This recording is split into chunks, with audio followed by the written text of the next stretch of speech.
السميع العليم من الشيطان الرجيم من همزه ونفخه ونفثه بسم الله الرحمن الرحيم ألهاكم التكاثر حتى زرتم المقابر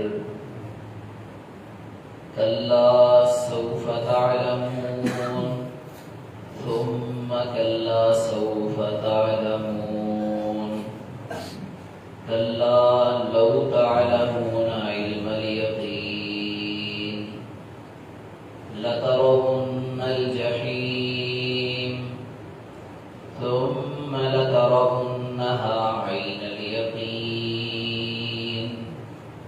ثم لتسألن يومئذ عن النعيم۔ واجب الاحترام بزرگوں اور بھائیوں، 30ویں پارہ میں سے سورۃ التکاثر کی آپ کے سامنے تلاوت کی ہے۔ اللہ رب الرحمن اس سورہ مبارکہ کے اندر حضرت انسان کے حرص کا ذکر فرما رہے ہیں کہ انسان کس حد تک لالچی ہے، کس حد تک حریص ہے، اس کا حرص کتنا زیادہ ہے۔ فرمایا الہاکم التکاثر،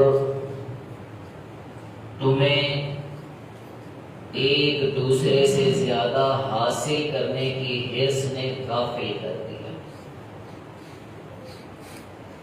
دنیا کسی چیز کا نام ہے کہ میں دوسرے سے آگے بڑھ جاؤں، وہ مال کی حرص ہو، مال کا مقابلہ ہو، اولاد کا مقابلہ ہو۔ اللہ تعالیٰ نے اس دنیا کی حقیقت قرآن مجید کے مختلف مقامات پر بیان فرمائی، جس کا خلاصہ اور نتیجہ یہی ہے کہ یہ ایک دوسرے کے ساتھ مقابلہ کرنے کی حرص ہے۔ یہاں پر بھی اللہ یہی ارشاد فرما رہے ہیں کہ تمہیں ایک دوسرے کہتے ہیں کہ میں نبی کریم علیہ السلام کے پاس آیا اور آپ الہاکم التکاثر کی تلاوت فرما رہے تھے، تو فرمایا یقول ابن آدم مالی مالی، آدم علیہ السلام کا بیٹا یعنی حضرت انسان کہتا ہے میرا مال میرا مال،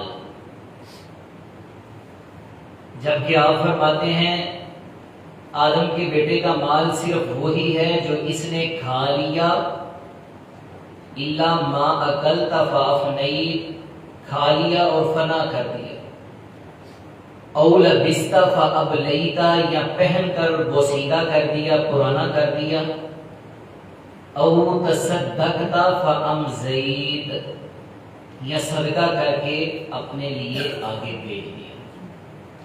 صرف یہ آدم کے بیٹے کا مال ہے، اس کے علاوہ سب غیروں کا ہے۔ لیکن حضرت انسان اس دنیا کی زندگی کے اندر اس مال کے پیچھے اتنا حریص ہو جاتا ہے، اتنا لالچی ہو جاتا ہے کہ دین کو بلا دیتا ہے۔ فرمایا حتی زرتم المقابر، یہ حرص اس حد تک آگے چلی جاتی ہے کہ تم قبرستانوں کو دیکھ لیتے ہو، قبر پہ پہنچ جاتے ہو، تمہیں موت آ جاتی ہے۔ نبی صلی اللہ علیہ وسلم فرماتے ہیں لو کان لابن آدم وادیان من مال، فرمایا اگر آدم کے بیٹے کے پاس 2 مال کی وادیاں ہوں نا، مال کی 2 بھری ہوئی وادیاں، 2 بستیاں، لبتغا ثالثا، تو یہ تیسری کی تلاش میں چل پڑے گا۔ وَلَا يَمْلَأُ جَوْفَ ابْنِ آدَمَ إِلَّا التُّرَابُ، فرمایا آدم کے بیٹے کا پیٹ صرف مٹی بھر سکتی ہے۔ اس کی حرص، اس کا لالچ ختم نہیں ہوگا۔ اگر مال کی 2 بستیاں بھی اس کے پاس ہیں، 2 سلطنتیں بھی اس کے پاس ہیں، تو اس کی خواہش کوشش حرص یہ ہوگی کہ میرے پاس تیسری بھی آ جائے. فرمایا وَلَا يَمْلَوْ جَوْفَ ابْنِ آدَمَ إِلَّا التُّرَابُ، اسی کشمکش میں چلتا رہے گا حتیٰ کہ موت آ جائے گی، مٹی اس کا پیٹ بھرے گی. وَيَتُوبُ اللَّهُ عَلَىٰ مَن تَابَ، فرمایا ہاں جو اللہ کی طرف پلٹ آتا ہے نا، اللہ کے رستے پر آ جاتا ہے، اللہ اس کی توبہ کو قبول فرماتے ہیں. حتیٰ زرتم المقابر، حتیٰ کہ تم نے قبروں کو دیکھ لیا، تم قبروں میں چلے گئے. اللہ فرماتے ہیں کلا سوف تعلمون، حرف تاکید کا استعمال کیا، تم ان قریب جان لوگے کہ تم دنیا میں کیا کرتے رہے. ثم کلا سوف تعلمون، فرمایا پھر ہرگز نہیں لوگوں تمہیں پتہ چل جائے گا کہ تمہارے اعمال کیسے تھے. لو تعلمون علم الیقین، کاش کہ تمہیں علم یقین ہو جائے. لَتَرَوُنَّ الْجَحِیمَ، نبی علیہ الصلوۃ والسلام فرماتے ہیں تم ضرور بالضرور جہنم کو دیکھو گے. اللہ کا قرآن سورہ تکاثر، تم ضرور بالضرور جہنم کو دیکھو گے. ثم لَتَرَوُنَّهَا عَیْنَ الْیقین، پھر تم اسے عین الیقین یعنی اپنی آنکھوں سے دیکھو گے. ثم لَتُسْأَلُنَّ یَوْمَئِذٍ عَنِ النَّعِیمِ، پھر کل قیامت والے دن اللہ رب رحمان تم سے اپنی نعمتوں کے بارے میں سوال کرے گا. صحیح مسلم کتاب الاشربہ کی روایت ہے، رسول اللہ صلی اللہ علیہ وسلم حضرت ابو بکر اور حضرت عمر رضی اللہ تعالی عنہما ایک دن بھوکے گھر سے نکلے. ایک انصاری صحابی نے آپ کی مہمان نوازی کی اور میزبانی کے اندر اس بندے نے کھجوریں اور بکری کا گوشت پیش کیا. آپ صلی اللہ علیہ وسلم اور آپ کے دونوں ساتھیوں نے تناول کیا، خوب سیر ہو کر کھایا، پانی پی لیا. اس کے بعد آپ علیہ السلام نے فرمایا ثم لتسألن هذا النعیم یوم القیامہ، میرے صحابہ کل قیامت والے دن تم سے اس نعمت کے بارے میں سوال کیا جائے گا.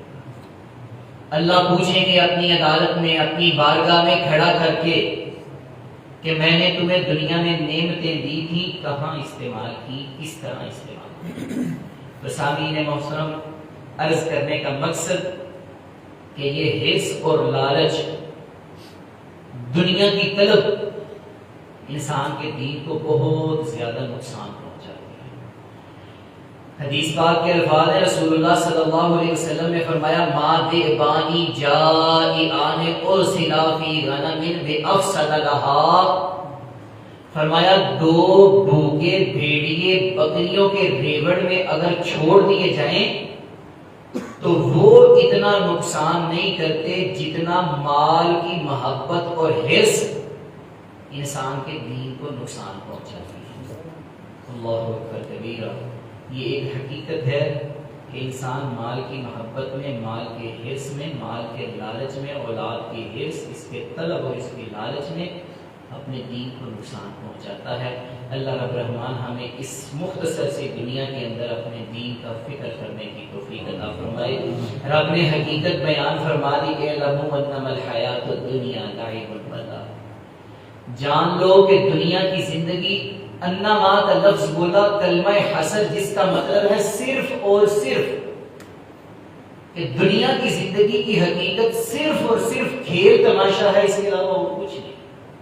وَإِنَّ الدَّارَ الْآخِرَةَ لَهِيَ الْحَيَوَانُ، فرمایا آخرت کی زندگی ہمیشگی والی زندگی ہے. رسول اللہ صلی اللہ علیہ وسلم ہر جمعہ کی نماز میں پہلی رکعت میں سورۃ الاعلیٰ کی تلاوت کیا کرتے تھے. اللہ رب رحمان اس میں کیا فرماتے ہیں؟ بل تؤثرون الحیات الدنیا، لوگوں تم نے دنیا کی زندگی کو ترجیح دے دی آخرت پر، مطمع نظر دنیا بنا لیا، مقصد دنیا بنا لیا. والآخرۃ خیر وابقیٰ، جبکہ آخرت بہترین اور باقی رہنے والی ہے. یہ دنیا ختم ہونے والی ہے، فنا ہونے والی ہے. اعلموا ان الدنیا دار الفناء والغرور، ختم ہونے والی دھوکے کا ساز و سامان ہے، اس کے علاوہ کچھ نہیں. اللہ ہمیں اس مختصر سی زندگی میں آخرت کی فکر کرنے کی توفیق عطا فرمائے۔ آخر میں ہم اللہ رب الرحمن کا شکر ادا کرتے ہیں، الحمدللہ الذی بنعمتہ تتم الصالحات، کہ اس مالک نے اپنی رحمت فرمائی، اپنا فضل کیا، ہم سے اپنے دین کا کام لیا۔ رمضان المبارک کے 30 دنوں کے اندر اللہ رب الرحمن کی توفیق سے ہر بارے سے چند آیات مبارکہ آپ افاق کے سامنے رکھیں۔ اللہ سے دعا ہے کہ اللہ رب الرحمن آپ تمام احباب کا دل جمی سے سننا، ہمارا سنانا اپنی رضا رحمت کے لیے قبول و منظور فرمائے، اور ہم سب کو ان باتوں پر، قرآن مجید پر، حدیث رسول صلی اللہ علیہ وآلہ وسلم پر عمل کرنے کی توفیق عطا فرمائے، زندہ رکھے تو اسلام کے مطابق، موت آئے تو خاتمہ بالایمان ہو جائے۔ بسم اللہ الرحمن الرحیم، الحمدللہ رب العالمین والعاقبۃ للمتقین والصلاۃ والسلام علی سید الانبیاء والمرسلین، یا ربنا لک الحمد کما ینبغی لجلال وجہک وعظیم سلطانک، لا الہ الا انت سبحانک انی کنت من الظالمین، ربنا آتنا فی الدنیا حسنۃ وفی الآخرۃ حسنۃ وقنا عذاب النار، ربنا ظلمنا انفسنا وان لم تغفر لنا وترحمنا لنكونن من الخاسرین۔ یا اللہ جتنے مسلمان بیمار ہیں، اللہ سب بیماروں کو صحت کاملہ نصیب فرما۔ یا اللہ جتنے تیرے بندے بندیاں بیمار ہیں، اللہ تو سب کو جانتا ہے، اپنی رحمت سے صحت کاملہ نصیب فرما۔ اللہ سب بیماروں کو صحت کاملہ شفا عاجلہ نصیب فرما۔ الہ العالمین جتنے مسلمان اس دنیا سے رخصت ہو گئے، فوت ہو گئے، اللہ ان کا سفر آخرت آسان فرما، نیکیاں قبول و منظور فرما، گناہوں سے درگزر فرما۔ الہ العالمین رمضان المبارک کا مہینہ ہم سے رخصت ہو رہا ہے، اللہ یہ رخصت ہو کر ہمارے حق میں سفارش کرے تو اس کی سفارش کو قبول و منظور فرمانا۔ اللہ رمضان المبارک کے رکھے ہوئے روزے، راتوں کا قیام، تلاوت قرآن، صدقہ و خیرات اور دیگر یہ چھوٹی چھوٹی ناقص سی عبادتیں، یہ نیکیاں اپنی رضا کے لیے اپنی رحمت سے قبول و منظور فرما۔ الہ العالمین قرآن سنانا، اللہ قرآن سننا اپنی رضا کے لیے قبول و منظور فرما۔ اللہ جن احباب نے رمضان المبارک میں افطاریاں کروائی، اللہ ان کا افطاریاں کروانا قبول و منظور فرما۔ الہ العالمین معتکفین کے اعتکاف اپنی رضا رحمت کے لیے قبول و منظور فرما۔ اللہ کریم ہم سب کو اپنی رحمت سے معاف فرما کے جہنم سے آزاد فرما۔ اللہ جہنم سے آزاد فرما، اللہ جہنم سے آزاد فرما۔